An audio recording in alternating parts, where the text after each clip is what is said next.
A lesser-known clique in the Morehead music scene gets their time to shine at a monthly bash on Main Street. NewsCenter has this report on one of Morehead's newest crazes. A crowd of nearly 100 and 5 DJs mixing what some call the hardest beats in Morehead. G3 Arcade owner David Klinger says events like this dance party are great for helping local business stay alive in a down economy. For the people that do go home, there's a lot of people local, live around the area. They don't have anything to do either. So one of the things we thought, well, hey, not only do we have the arcade, that helps keep people here, but you know, Lexington has big, huge events. So does Cincinnati, so does Louisville. Why can't Morehead have one? So what started out as a small, hopeful endeavor has expanded into a monthly blowout on Main Street.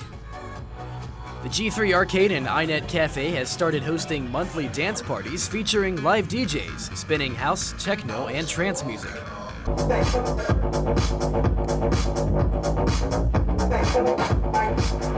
Klinger says the dance parties are a great way to showcase local talent.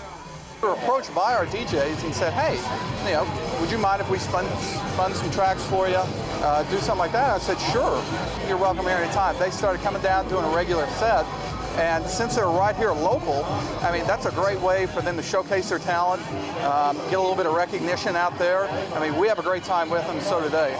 DJ Chris Breeze spins regularly at G3. He says performing live for huge audiences is always a high-energy rush. It's really intimidating, especially when like all the lights are off and we got those crazy stage lights flashing in the back and they're really hot and people are just hot and sweaty and dancing and yelling. It gets pretty out of control. It's kind of scary. Yeah, I was terrified. I couldn't even look up. I was just like, I'm concentrating real hard and I couldn't, that's all I could do was just focus. Breeze says anyone can learn how to be a DJ, but it isn't easy work.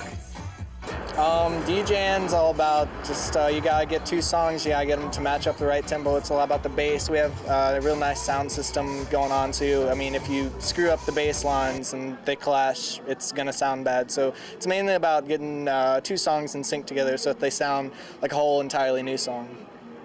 With regard to the summer months, Klinger says he isn't too worried about a potential lack of customers. He says the arcade's atmosphere and the monthly dance parties will go on as long as they can. We're going to be pretty packed during the summer. Hopefully events like these, game tournaments, I think it'll keep us in business. Reporting for NewsCenter, I'm Gibson. The dance